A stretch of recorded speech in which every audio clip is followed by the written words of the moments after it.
আমরা যখন জনপ্রতিনিধি হই আমাদের সকলের কথা ভাবা উচিত। বলাগড়বাসীর জন্য তো প্রচুর কাজই চলছে, কাজ তো করবোই। বলাগড়বাসীর জন্য সত্যি কথা বলতে যদি বলি, আমাদের যে আহমেদপুর গ্রামীণ হসপিটাল আছে ওটা শ্যামাপ্রসাদ মুখার্জির নামে করার ইচ্ছা আছে।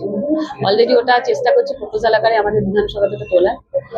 আর হসপিটালের পরিকাঠামো পুরোপুরি বদলে দেওয়ার, ওখানে হসপিটাল বেড নেই, ওগুলো আমরা অলরেডি আরকেএসআর মিটিং এ অলরেডি তুলেছি। ডাক্তার করে যা যা লাগবে সমস্ত কিছু তো বলে দেওয়া হচ্ছে, আমরা ওগুলোকে করার চেষ্টা করছি। আমরা আরকেএসআর মিটিং অলরেডি রেজুলেশন করেছি, ওগুলোকে পাঠাবো বলাগড়ের জন্য।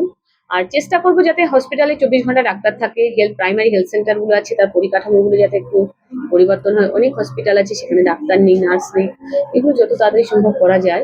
দেখুন, আমাকে তো শুধু বলাগড় নিয়ে ভাবলে চলবে না, এখন আমার পরিসরটা অনেক বড়, অল ওভার ওয়েস্ট বেঙ্গলকে নিয়ে ভাবতে হবে। আর আমি যদি শুধু বলাগড়কে নিয়েই ভাবি, এটাও একটা প্রচন্ড পরিমাণে একটা হিংসার বার্তা যাবে যে শুধু নিজেরটাই ভাবছে, অন্যেরটা ভাবে না। আমরা যখন জনপ্রতিনিধি হই আমাদের সকলের কথা ভাবা উচিত। দেখুন, পরিকল্পনাটা আমরা আপনাদেরকে সব বলবো। আমরা অলরেডি 2টো মিটিং করেছি, আমরা 2 দিন দায়িত্ব পেয়েছি।